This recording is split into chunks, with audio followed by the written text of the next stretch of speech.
behind the scenes of athletics and life after sports. We talk about the real stuff of the sports world and anything goes. Are you ready? Let me introduce former NFL coach Kirk Broussard, former CFL coach and pro coach Chris Williams, and myself, Tracy Lynn. You can find us on Facebook, YouTube, Instagram, and wherever you get your podcasts on all major platforms.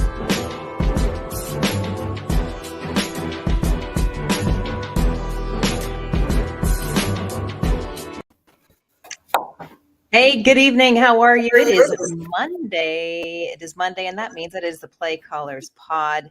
And obviously, of course, always beside me, Coach Kirk Broussard. How are you? I'm great. How are you, Tracy? I'm good. It's Monday. We had a holiday, and I know you guys had President's Day. We had a family day. So yeah, it was a day. It was a Monday. Today kind of snuck up on me. I know. I was looking to go to the bank today and realized I couldn't do it. Yes. So you had to pre-plan today. I did do that last night. I was like, okay, everything's going to be closed. I better get the groceries. Oh, and the dog food too. So did all of that. But we have a special guest joining us this evening, Ichi Green. Yes, ma'am. Welcome. Thank you for having me. Thank you. I'm impressed by the show. I'm a fan. So I'm excited to be here. Well, we are very excited to have you join us this evening. What an incredible career, a wide receiver. You played college football for the Florida State Seminoles and in the NFL at the Colts. And you're currently head coach at Destin High School in Destin, Florida. Let's talk about that right off the bat. All right. Head coach. Loving it. I was I grew up a coach's son, so my dad, he coached everything. I mean, from tennis to basketball to soccer to football. So I grew up in sports. This is what I know, and I love to do. I love to mentor kids, and just to be a head coach and be able to start a program, because this will be our first inaugural year. And we're playing small ball, but we got some great kids. We're going to be athletic, and they're working hard, and we're taking it one brick at a time. Thanks. That's pretty cool. I mean, like we talk about your whole career. So, I mean, you have so much to offer, not only as a coach who has played the game, but mentally and emotionally, and how this game affects you. You're able to give that back to kids as well. Yeah, I mean, it's a start. It gives me a head start, but I think as a coach, just because you was a great player doesn't mean you're going to be a great coach. Because some of the things that I did when I was playing came naturally. I wasn't coached up to do it. It's just part of my DNA, my body makeup. Where some players have to really learn the game, even the mechanics part.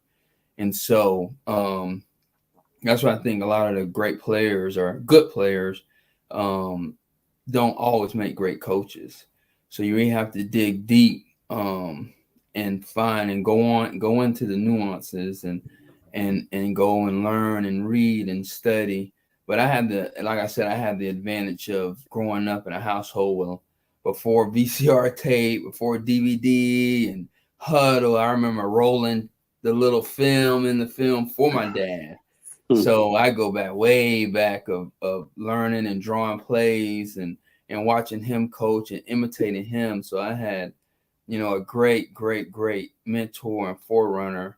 So it's one of those things that you either love it and you're willing to put in the grind and the work to do it, to be successful, or it's not for you. And it's a dog-eat-dog world, because you got to win football games. But at the end of the day, my goal is to mentor kids and turn them into young men, into men and fathers and great sons, and hopefully productive citizens in the near future. Nice. Awesome. Yeah, it must have been quite the childhood when your father was a coach. I mean, and you had big steps to fill as well. What sort of advice do you pass on to the kids that you're coaching that you were taught? Well, I mean, the first thing is you got to do the right things. You got to football is a game that it takes a lot of discipline.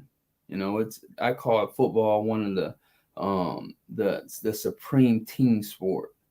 I mean, it takes 11 guys on offense, 11 guys on defense to come together and play together, work together, believe in each other.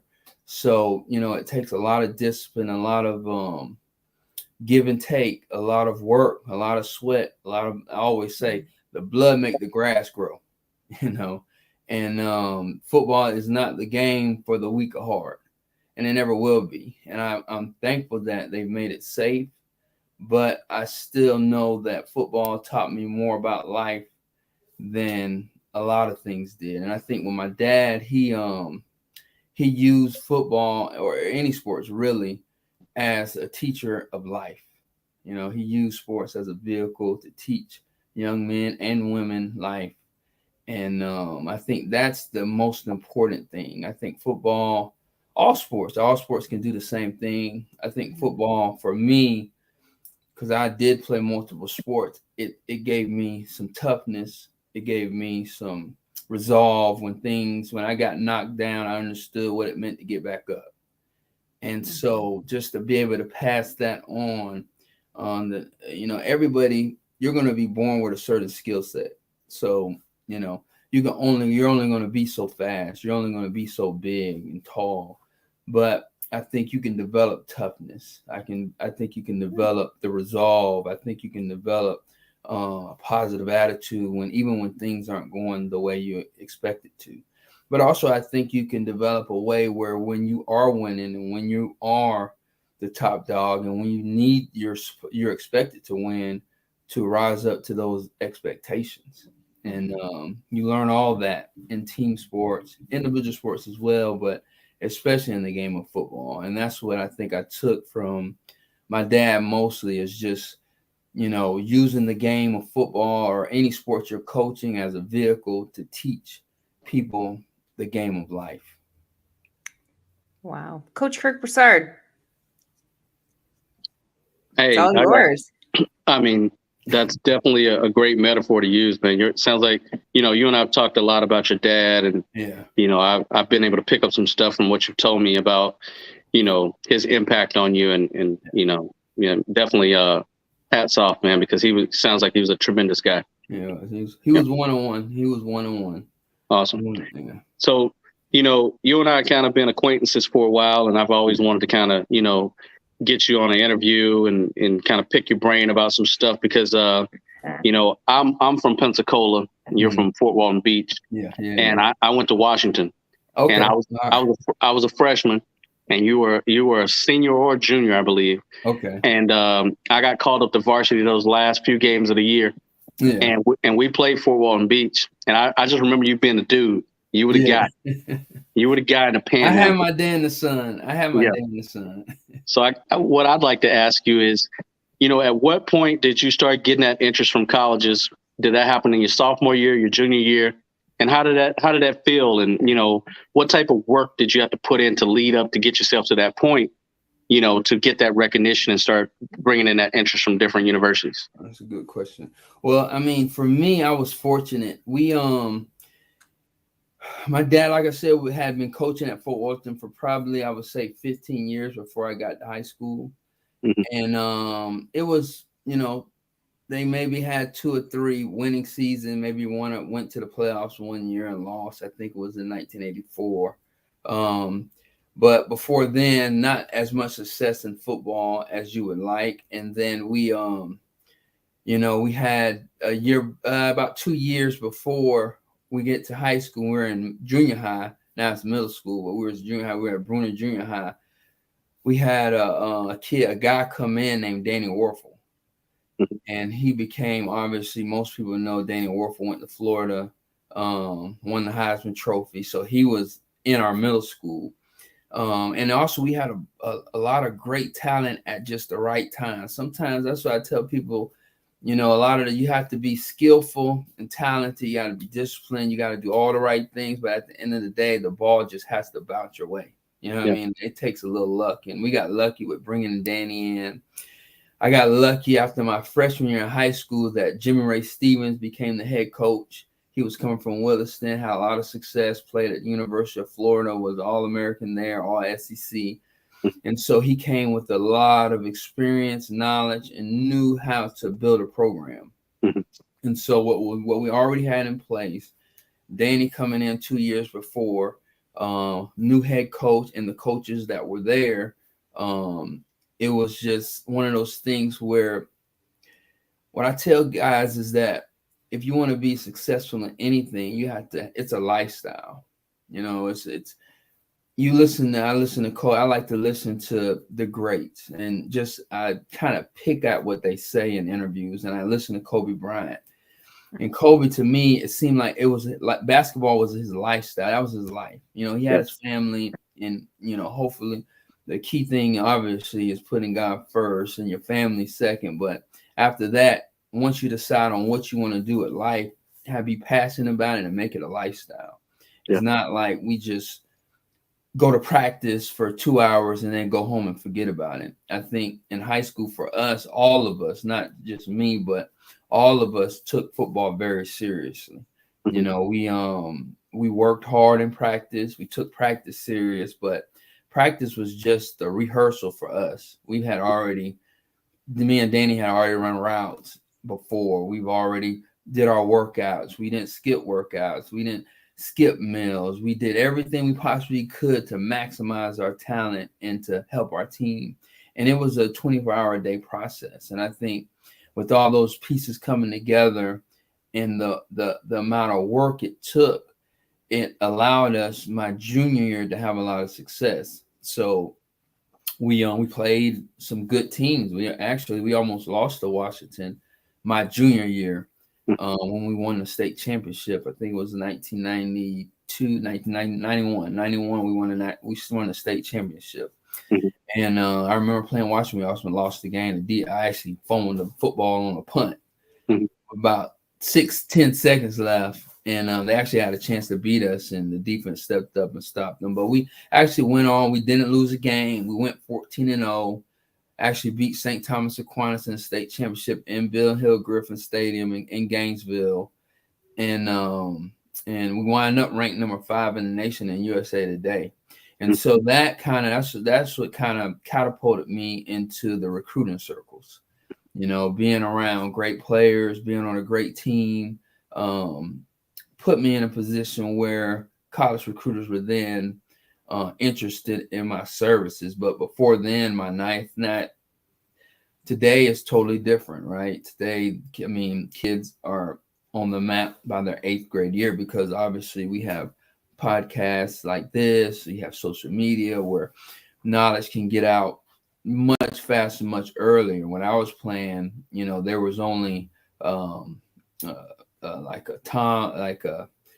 do you call it? Super Preps, USA Today poll. It wasn't much, you know, it wasn't much around that would just rate. There was no 3, 4, and 5 stars. There was just, hey, this kid's a good player, something to look out for.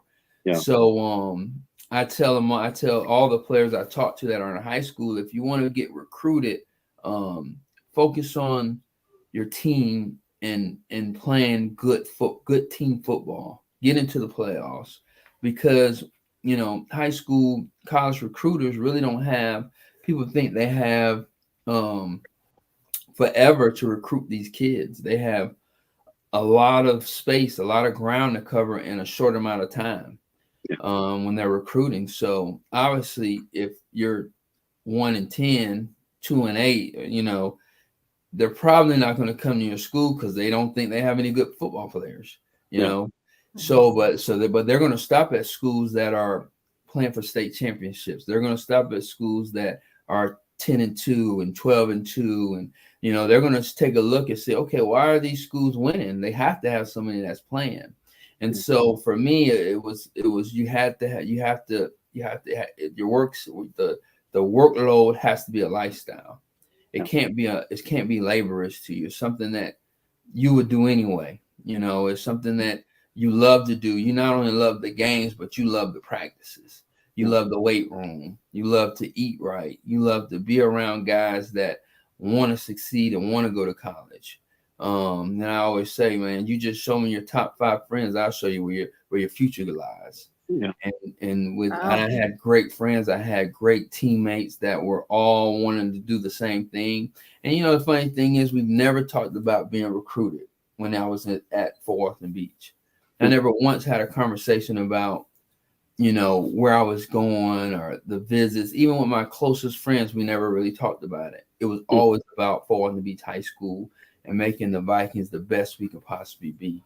And so that's why I tell the kids, like, hey, if your team is good, the recruiters will come. Trust me. You know, you got to go to the one-day camps because that's part of it. You got to go to them. And you got to do your due diligence. And I love the 7-on-7 because in all labor, there's profit, you know, so any work that you can do is great. But at the end of the day, when it comes to these recruiters, they only have a certain amount of time. And the easiest way for them to find talent is to go on Max Preps and look at who is the top 20 schools in the state, you know, and okay, these top 20 schools, I need to see why they're top 20 because they probably have all the players. Now they might have a one-off here and there, but do they have the time to go somewhere that, you know, there's one kid where I can go to one school that has 10? It makes more sense. It's just it's simple business. And so, you know, that's what I say. It was a lifestyle for us, and my recruiting picked up when we won the state championship. And that's pretty much my story, and I'm sticking to it. Yeah. Yeah, man, that's definitely great advice. You know, like I tell kids all the time, universities recruit the teams that are in the playoffs. I mean, mostly, you know, so if you can have a successful team, everybody's going to be going. They're going to snatch everybody up because, you know, a lot of college coaches want to build their team with winners. Yeah, you know? So, exactly right. Yeah. That's exactly right. So that kind of leads me to my next question. You know, when you kind of narrowed down your decision of where you're going to go play your college ball at, first of all, my first question is, what was your top 3? And why Florida State? And if it wasn't Florida State, who would have been your second choice? That's a good question. Well, I mean, my top 3 schools were all Florida schools. At the time, you're talking 1992, 93, I think. So it was obviously Florida, for the simple fact that Danny is a year ahead of me, and he committed to Florida, went to Florida, signed at Florida. My head coach actually became the assistant coach of Steve Spurrier at Florida. Yep. And I was really, you know, grew up watching Florida, watching my dad being a coach, and he was the first player I really recognized at a young age, and then that I could read, and it was a Street and Smith. That was a magazine I was thinking. I opened up a Street and Smith magazine, and my dad said, hey, this kid, we actually played this player this year, and he was from Escambia County, and his name was Emmett Smith, and he went to Florida. So I always have an affinity for the University of Florida when I was young, because I remember watching Emmett Smith play in high school, and then, you know, obviously what he did in Florida and beyond. So Florida was always an option. I love Miami. I love the spirit they played. They were playing for national championships every year. Who doesn't love South Florida? So I was intrigued by them, but Florida State was, you know, another school that I felt like had the swag, had the spirit and the energy of a Miami, but were closer. You know, it was a little closer. I love Bobby Bowden. I actually had a few guys that I knew in the area that were ranked really high. I think Thad Busby at the time was from Pace. Yeah, and I want to say he was neither 1 or 2 quarterback in the nation. He had already committed to Florida State. Yeah. And then I had another friend that went to Niceville. His name was Julian Pittman, that we would talk on the phone, and he had committed to Florida State. Yeah. And I went there, and I just, you know, Coach Bowden is just a unique individual. they were kind of transitioning to a position where the dual threat quarterback became an option. It was at that time where African American quarterbacks was a novelty, and if they were the quarterback, they were more just like a triple option quarterback. And I was able to actually see, kind of for the first time for me, an African American quarterback actually throwing the football, and running and being dynamic. And Charlie Ward and the guys that played at Florida State, Charlie Ward, and actually they had Kenny Felder there as well, who was from Niceville, was African American quarterback. Derek Brooks would talk to me over a course of between my junior and senior year about Florida State. My dad went to FAM, and he played with the receiver coach John Eason. That was the receiver coach there, and Mickey Andrews. Mickey Andrews was the defensive coordinator there. And my dad being a coach for so long at Fulton Beach High School, Mickey Andrews actually recruited the Panhandle area. So he knew Mickey well, and they were friends. So, at the end of the day, it came down to, do I go to Florida or do I go to Florida State? And for me, I just felt, looking at it, Florida State, actually, to be honest with you, I didn't know where I was going to go until the morning of signing day. Wow. I really didn't. I asked my mom. She told me one school. My dad told me another school, out of the two. And so I was like, well, that don't help. Yeah. And I knew Danny was at Florida. I had my suspicion from talking to Coach Stevens and talking to Coach Spurrier that Coach Stevens may be going to Florida. So obviously Florida was really high. I liked Florida. I enjoyed my visit, but it was just something about Bobby Bowden and Florida State and Charlie Ward and Derek Brooks that it was just hard to pass up. Yeah. And so, when it came down to it, I actually thought I was going to Florida at night. And then I woke up the next morning and I decided I was going to Florida State. And that's just how it went. Wow. Yeah. So Bobby Bowden comes to the house. What's your Bowden recruiting story? Bowden, he's a smooth. He was a smooth guy. He could go into any room and make you laugh first and foremost. And it was interesting because you see these guys, they're like movie stars, really, if you think about it. So you have Bobby coming to your house, you see him every Saturday, and here he is with his coaches, and he's just the way you think he would be. He is even more, and very inviting. Ate the food and drunk and told us stories. And the one thing that I liked about Coach Bowden and all the coaches at that time were the same. Steve Spurrier, and I think it was Coach Erickson. But Randy Shannon recruited me. They were all honest. They were all honest, and they all was they were straight shooters. My mom and my dad really did a lot of the talking, and I did more of the listening. And they had some great questions. Most of them didn't have anything to do with football. They wanted to know, education wise, what did it look like after I got finished playing? Just where would I live? How would I stay? Things of that nature. And then, when we got to the football questions with my dad, they just wanted to know. The key thing for us is we knew they threw the football. I was going to play receiver. So we knew they were throwing the ball already. All three schools were. And we just needed to know the key thing, and a lot of recruits need to know this, is how many guys are they bringing in your position?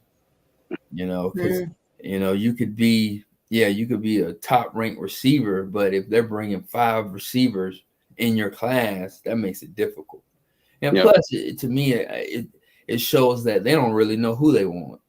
They don't really, they can't make really decision on what they want. Yeah. And so, Miami had like 6 guys they wanted to bring in.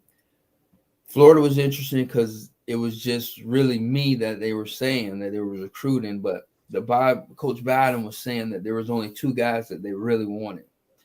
And he could have been telling me a porcupine. I'm not sure. But when I talked to Andre Cooper, he said he told the same thing to Andre Cooper. He was like, there's a guy, we want you, and there's a guy out of Jacksonville, Fletcher, named Andre Cooper that we're recruiting at receiver. That's who we want. That's who we like. That fits our program. And that really piqued my interest, for them to really, out of all the great receivers coming out of Florida and everywhere across the nation, to say, hey, we want these 2 guys to come play for us. I want y'all to come play for me. If I had my choice, I'd pick y'all too. Made a big difference. Yeah. I mean, looking at that Spurrier fun and gun offense and the productivity that those receivers were having, it seems like that would be hard to pass up. It was hard now. I mean, you had my quarterback there. Yeah. And everyone thought I was going to follow suit. No, I think it was a great situation and great environment for Danny. But I think, Florida State, Tallahassee, Florida A&M, like I said, the Charlie and Derek and Bobby Bowden and Deion Sanders, that fit who I was and my personality. And if I was to play college football and have success, that's where I would want to be remembered as. Nice.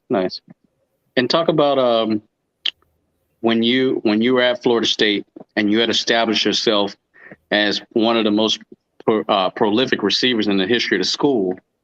And then you had, I'm not sure if you were in sophomore, junior, maybe I think probably even your senior year. You have this kid come in, Peter Warrick. Yeah. When did you see that this kid is something special? Because you kind of consider his OG.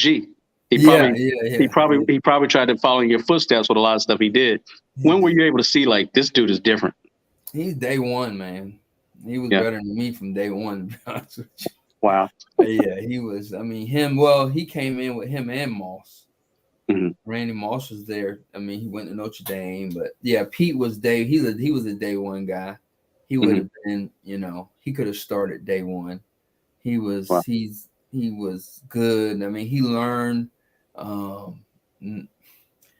maybe a few things, but a lot of, like I was saying earlier, a lot of things that I had learned, that I learned from a guy named Kez McCorvey about running routes and playing receiver. He was doing the first day I saw him running routes. He was light years ahead of me. And, but Bobby still, I think he was big on giving guys that worked hard, did the right thing, the opportunity to play, start, and have a great career. But, when it was the fourth quarter and we needed to play, Pete was going to be out there. Yeah. You know what I'm saying? Yeah. So, no, I mean, Pete was just an amazing player from day one. There was no doubt about it that he was going to be one of the better players that ever to come through Florida State. He was, his playmaking ability and his ability to make guys miss was innovative. Yeah.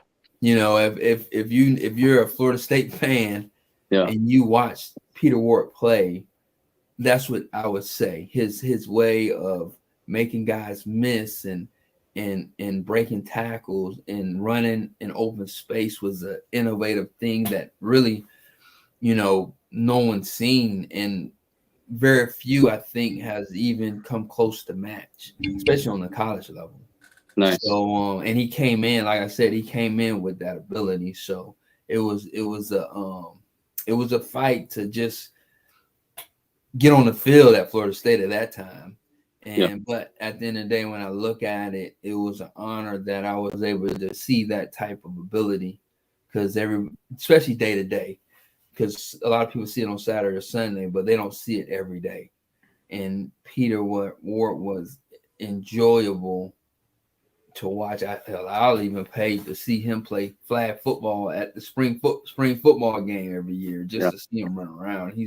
He's an amazing talent, amazing player, great teammate, funny, and just really was a showman. You know, that's one thing we learned from each other. Peter was a guy that wanted to put on a show. You know, and he would tell me, hey, my nickname, don't tell me why, my nickname at Florida State was Dirty. So he said, Dirty, man, you know, tonight we on national television, I'm gonna put on a show. And he was dead serious. You know, he was dead serious. He was a showman, he was an entertainer. He wanted people to enjoy their $55 ticket, and he did that well. Nice. Talk a little bit about when you got to the NFL. As a two-part question. This is my last question. Mm-hmm. Talk a little bit about what was there a receiver or a vet that embraced you when you actually got to the NFL? Was there a player, maybe Marvin Harrison, Peyton, or with the Colts? Was there someone that embraced you? Talk a little bit about playing with Marvin Harrison, and then also, who was the toughest DB you ever lined up against? That's a good question. Marvin was a guy that was the first football player, especially at receiver position, I felt like, you know, he was better than me. You know, it's I think it's a very humbling thing, and I guess we a lot of people figure that out a little earlier in their life. You know, I was 22, 23 years old, and I still was thinking that I was the best thing since sliced bread. You know, and then to go to Indianapolis Colts, and Marvin wasn't the Hall of Fame Marvin. He was just second or third year player that I knew that came from Syracuse. I didn't know he was going to be a Hall of Famer. But the first practice when I seen him run, I was like, wow, this guy is like superhuman fast. And I was like, well, I'm not faster than him. And then I was like, well, usually I can run pretty good routes. I was a really good route runner. And then I seen him run routes like, oh, he runs better routes than me. You know what I mean? And then Peyton was a rookie, and they threw him a pass, and he jumped up and actually mossed a DB, a first-round pick DB, and came down and just took off and ran. I was like, man, he has better hands than me too. And so it was like, that was the first time in my life where I was like, man, this kid, he's better than me. You know, he's a better athlete, he's a better receiver, he's a better athlete. So I was looked at that number 2 position. I was like, well, I know number 1 there ain't no number 1. I'm looking at this number 2 where it's looking really nice over here. So Marvin was he was superhuman. I think those Pro Bowl guys, I'll be honest with you, they don't have to work out. Marvin didn't have to work out. He didn't have to, come to workouts and get in the weight room. I think sometimes God just builds players to play professional sports. Wow. And he was one of them. Wow. He was better than me. He was faster. He was tougher. He had better hands. He was funnier. He was better looking. I mean, everything that you could possibly be better at, those guys are. Wow. And so, it was a humbling experience, but I think it helped me in life understand that there's levels to this, man. There's levels, and you got to play your role. Just like I always talk about Michael Jordan, and I talk about Scottie Pippen. I know he's going through his thing now, but I mean, Scottie Pippen for years, he was still one of the better players in the league, but on his own team, he wasn't even the best player. And to be able to be humble enough to understand, like, man, this is Jordan. You know what I mean? What I'm supposed to do? I'm not going to be better than him, but to fall in line, find a niche, and for them to win 6 championships because of that is a testament to him. Yeah. And we all got to do that in life sometimes. I call it filing rank. You got to just file. You got to find where you rank, where you file. There's always going to be someone better than you. There's always going to be somebody that you're better than. And you just got to fall in rank and do your job to the best of your ability. So and that's what I did there. And what was your other question? I forgot. Out of all the DBs you faced, whether in college or the league, who was your toughest matchup? What DB out there that you can sit down and say, man, look, that's the best DB I ever faced? Let me see. I mean, it would have to be, and the pros really, I can say I saw like Dion and I saw Daryl Green, but they were matched up with Marvin. You know, Yeah. they weren't. They come and guard me. It would be lights out. You know, Yeah. I would be 0 for 0. Yeah. So I could tell you I saw those guys, but in college, I think the most talented DB and the hardest DB for me to win against was a guy named Corey Fuller. We call him Boucher. He's actually coaching now. He's a great coach. Hopefully, I heard he was getting on at Florida State, but I mean, this guy was a legit. He went in the second round to the Minnesota Vikings. He was a legit 6 feet, 6'1", 210, 215, 4.3 40, and from the streets of Tallahassee. You know what I mean? Just mean, you know, and he understood that, you know, his way to get out of Tallahassee, Florida was to play football and to dominate the cornerback position. And he was focused, he was locked in, and to this day, you know, he was the hardest guy for me to win against. He pushed me. I mean, he's one of the reasons why I learned a lot from him, you know, because he was very free with his intellectual property, even at a young age. You know, he had the mentality of a 30-year-old man when he was 19, 20 years old. And so, you know, I would say over the course of my year, if I say, okay, who was the toughest matchup I had, it'd probably be Corey Fuller when I was at Florida State. Nice. Yeah, man. You've had a great career, man. My hat's off to you. Thank you for a lot for doing this and coming on the show. Anytime you need me, hit me up. Thank you for having me. Well, thank you for joining the Play Callers Pod, Coach Green. We really appreciate your time and all your insight, and you're so inspiring and motivational. It's so refreshing and positive. So we really appreciate that. And you're always welcome back here at the Play Callers Pod. Yeah, have a nice evening. You too. All right. Thanks, EG. All right, man. All right. Take it easy. Bye. Wow, that was awesome. That was pretty cool, wasn't it? Yeah, he was the guy when I was growing up. He was the man. So to have him on and be able to interview him and follow his career, I mean, played at Florida State. You know, they won national championship, went to the NFL.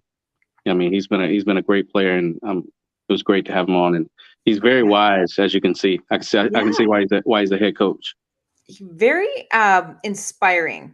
And it definitely can give that insight because, you know, there are a lot of stuff that he was saying too, with realizing that there was somebody that was better than him, somebody that was faster than him. Yeah, he's humble. I like that. Very humble. Yeah.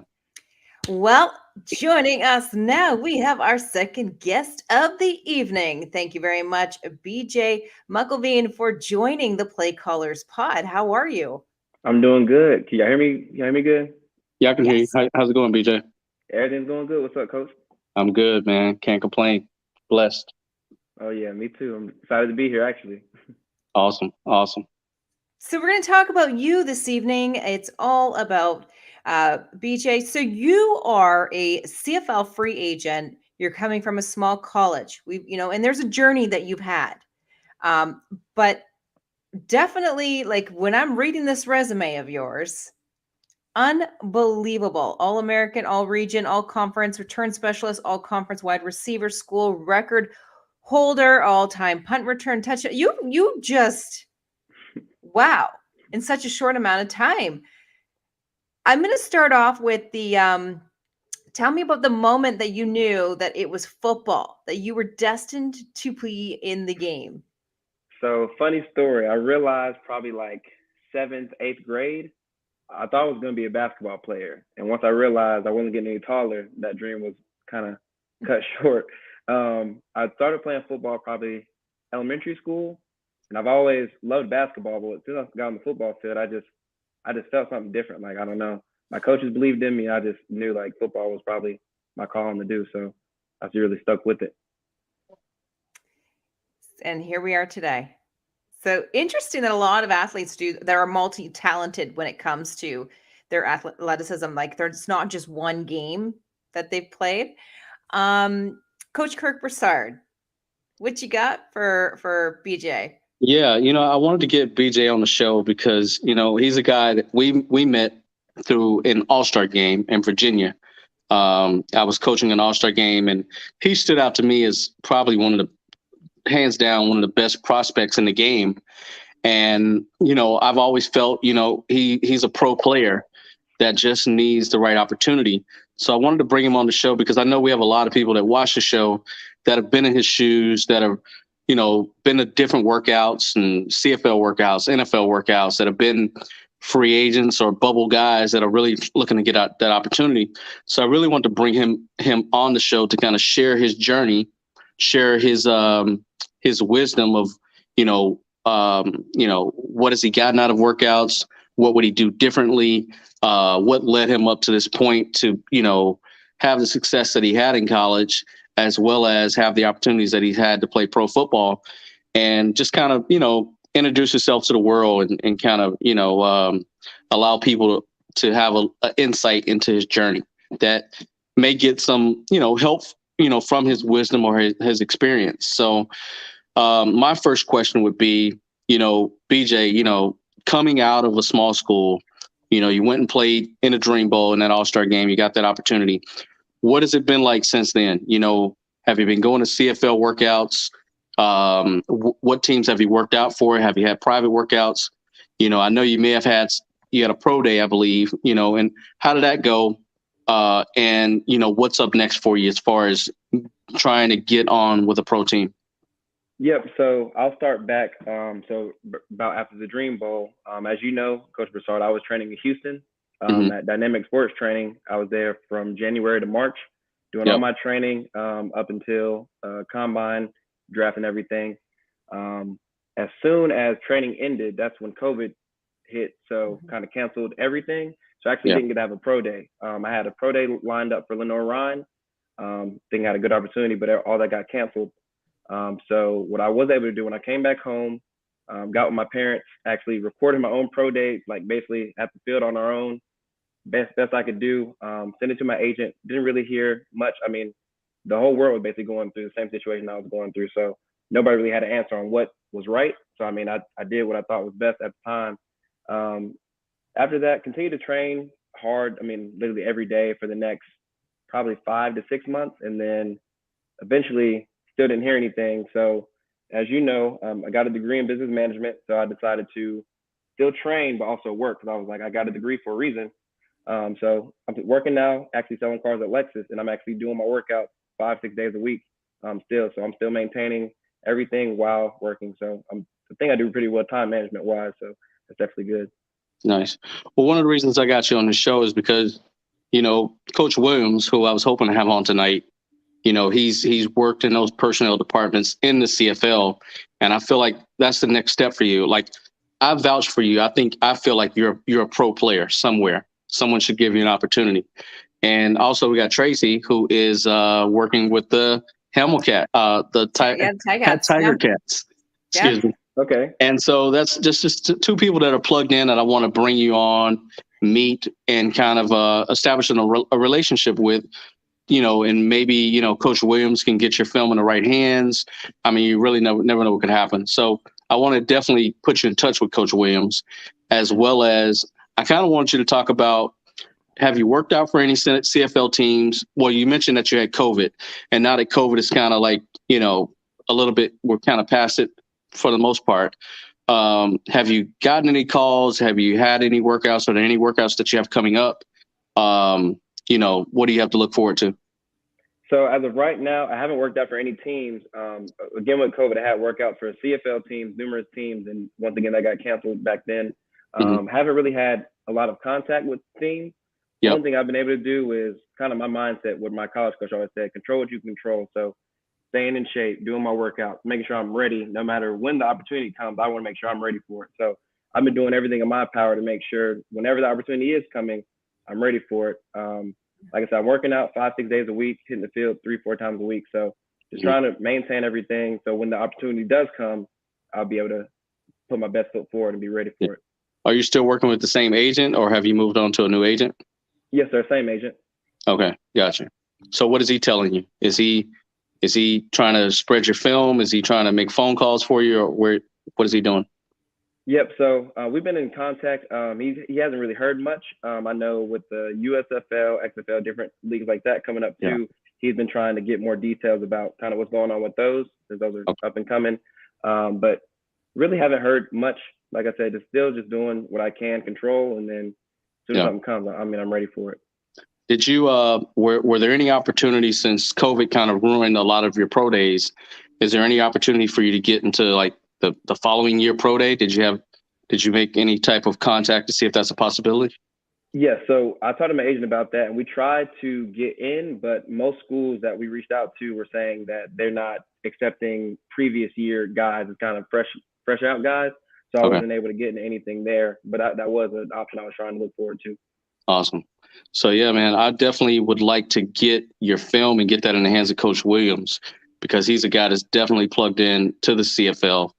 And Tracy, do you know any scouts? I mean, yeah, I do actually. I'm on my phone right now for you. Okay, I appreciate that. I vouch for him, and I think people know my word is pretty good when I say a guy can play, and this kid can play. So yeah, I watched your highlights. Because obviously did some research on you. I was very impressed. So yes, I do know that the Stamps, Calgary has their tryouts in April. So I can send you all that information as well. But yeah, I want to talk about the journey part of it, because we'll talk off camera about all the stuff that I can help you with. I want to talk about this journey. There's a lot of people in your situation right now. We're affected by this pandemic. We are coming out of it. We are hopefully on a positive upspring when it comes to moving along in our career. I want to talk about how you deal with failure. How do you deal with these roadblocks? Because it's not only for an athlete, but for everyone. We've had to deal with a lot of mental health issues. Everybody has had to deal with it. How do you balance everything? Because you're working, you have life, you have, just trying to make it, trying to get there. Yeah, so I guess the main thing is just controlling what you control. I mean, obstacles are going to come. Only you can do is keep going. So I think one thing I do good at, I think I'm a very, very well family-oriented person.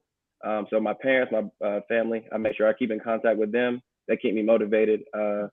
Like I said, I just love the game. So just going out there playing the game, that just motivates me. So being able just to do that every day, I mean, I love it. So it's really not hard to me. I mean, even though things haven't really, I guess, gone my way, I'm happy as ever. Like, honestly, like I'm happy as ever. I mean, I enjoy doing what I do. I know opportunities are going to come. I keep praying up, staying ready. So I know good things are coming. Yeah.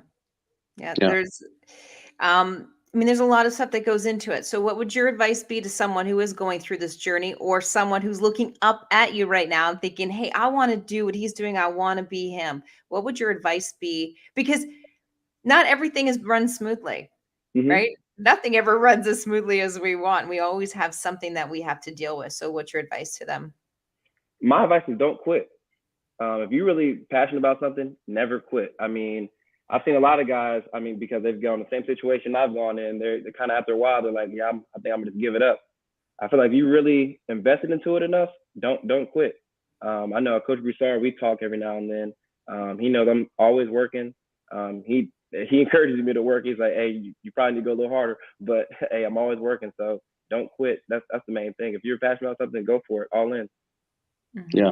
And I would say on that, I would say wherever your work ethic is now, and I listen to Kobe Bryant a lot on this.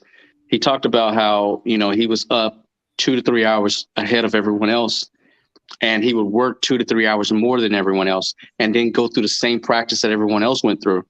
And as time went on, he had accumulated more hours of work than anyone else. So there's nothing you can do to be better than me, because I have more hours than you. I've put in more work than you. And if I were you, I would just continue to work and work harder and harder. And I would have this dream. If you really want it, this is my plan A. It will happen, whether it be getting that CFL opportunity or actually making a roster. The opportunity will happen. It's just a matter of time before it happens. And when it does happen, be as ready as possible and know that when you do get that opportunity, you have to be perfect. You can't drop anything. You got to catch everything. You got to finish every play. You have to be exceptional above what they already have in the organization to open their eyes. Yes, sir. So it sounds like you have a great mentorship. You have people like Coach Broussard, Coach, in your life where they're mentoring you to be a better person, mentally strong. How has this affected you from when you first started, and then you made all these connections along the way? How has it changed you as a person and as a player?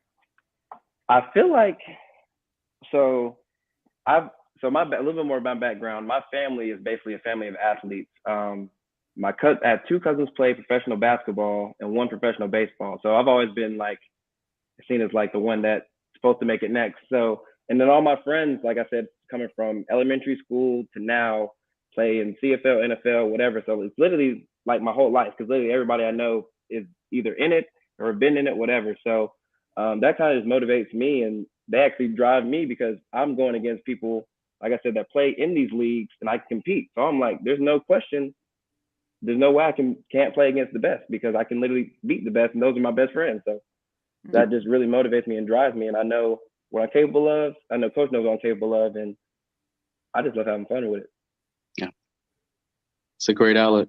And I would encourage you, until you get that workout, to play somewhere, because, weight room conditioning is one thing, playing routes on air is one thing, but game experience is recent game experience is what they want. If you got to go get that in arena ball, just continue to put a helmet on, be on a field, because recent game time experience is one of the most important things you can have. Yes, sir. Yeah. Okay. Well, that's it on my end. We will connect after the show for sure. And we'll talk about a few things. I know Coach Chris, he couldn't make it. He did send a message. There was a family emergency, but he definitely wants to connect with you as well. You got a lot of people rooting for you. So I appreciate it. When you sign that paper, you better come to us first, and we get that exclusive interview. Let's do it. First people I'm calling. Yeah. Yeah, we got to have that. Yes. Oh, yeah. Yes. Well, thank you very much for joining the Play Callers Pod. We really appreciate your time, and all the best, and we'll be following your career. Oh, yeah. Thanks again for having me on here. I hope to do it again soon, honestly. Awesome. God bless. All right. Yes, sir. Thank you. Well, that is it for the Play Callers Pod. Coach Kirk Broussard, you are just such an amazing person, not only on the field and off the field, and like mentoring people and mentoring and molding the future athletes, because I feel like we had a group of athletes almost set up for failure. And when I say that, they're set up for failure, they don't know how to deal with life. Yeah. They don't know how to deal with the play, the backlash of things that could happen. Yeah. But I mean, for you've been able to keep it real with these athletes. Well, for me, it's very important to just take what I have learned or my experiences and try to help someone else's path be a little bit easier, just from my wisdom or my advice, So for me, it's important. It's a passion to share what I have with others to help them to have a little bit easier path. And I know that with your background, you didn't necessarily have that support growing up. Yeah. You know what? And it's surprising, the advice or wisdom that I do offer. It's surprising that how many people withhold that information, through my experiences. I never, like in my hometown, I never had a football camp that I could attend for kids. Like, we never had football camps. We had pro players from my city that never did football camp. Emmitt Smith was one of the guys from my city. And if he did one, I don't remember it. And I was a kid looking for camps. I never remember an Emmitt Smith football camp. And that's not to say he didn't do one, but I don't remember. I remember hearing about some in Dallas, but not in the hometown where we're from. So I do a football camp in my hometown for kids. And I would like to think that I learned football on a exceptional level, on a coaching level, where as a coach, especially in the pros, you're expected to become a master at your craft, far beyond the knowledge of what you would have as a player. And obviously, there's only so much information you can give kids, but I try to give kids as much as possible, as much as they can retain through my football camps. And we try to go beyond football. I bring in a principal to talk about what they need academically to be qualified on the next level. Because no one ever told me that as a kid. No. Like, to be honest with you, no one ever told me what I needed academically to be qualified on the next level until it was kind of too late. Maybe my junior year, the guidance counselor told me. But if I had been developing this mindset at an early stage, it would have made my path a little bit smoother. Right. And so I actually do have a camp coming up. I'm going to be announcing the dates in my hometown of Pensacola, Florida, and we're going to do one in Plant City, Florida, outside of Tampa as well. And that's going to be coming up this summer in May and June, and we'll be announcing that. So we go beyond football. We use football to get their attention, and then we try to put in a lot of other stuff. And it's just all about teaching, giving what I have, giving back, and giving wisdom. And it's very important, the education part of it too, not only to get to where you want to go, but they don't teach you anything about, okay, after the game. Yeah, exactly. What are you going to do after the game? And we hear interviewing a lot of athletes, and it was always, they loved the game. They didn't see themselves doing anything else but the game. But when the lights go out, it's like any career, my career, when the lights and the camera are off, like, who are you? What are you going to do? And I know you're a big believer in that. And even money. They don't even teach athletes about money. No. And the thing is, being an athlete, it consumes so much of your time.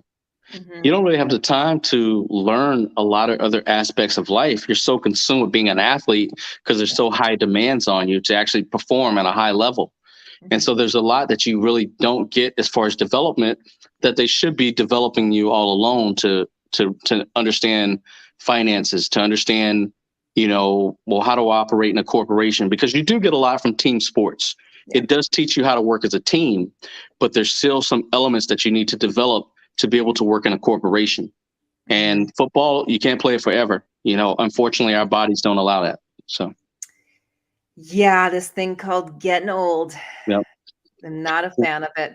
Yeah. Well, I definitely will be interviewing you and going into a little bit more detail as to the background of Coach Kirk Broussard. But for now, thank you very much for the Play Callers Pod for this Monday night, and another great show in the books. Thank you, Tracy. Great show. Have a great night. And we'll see you next week. Same time, same place here at the Play Callers Pod. Thanks, Bobby. Right. God bless. Thanks, Bob.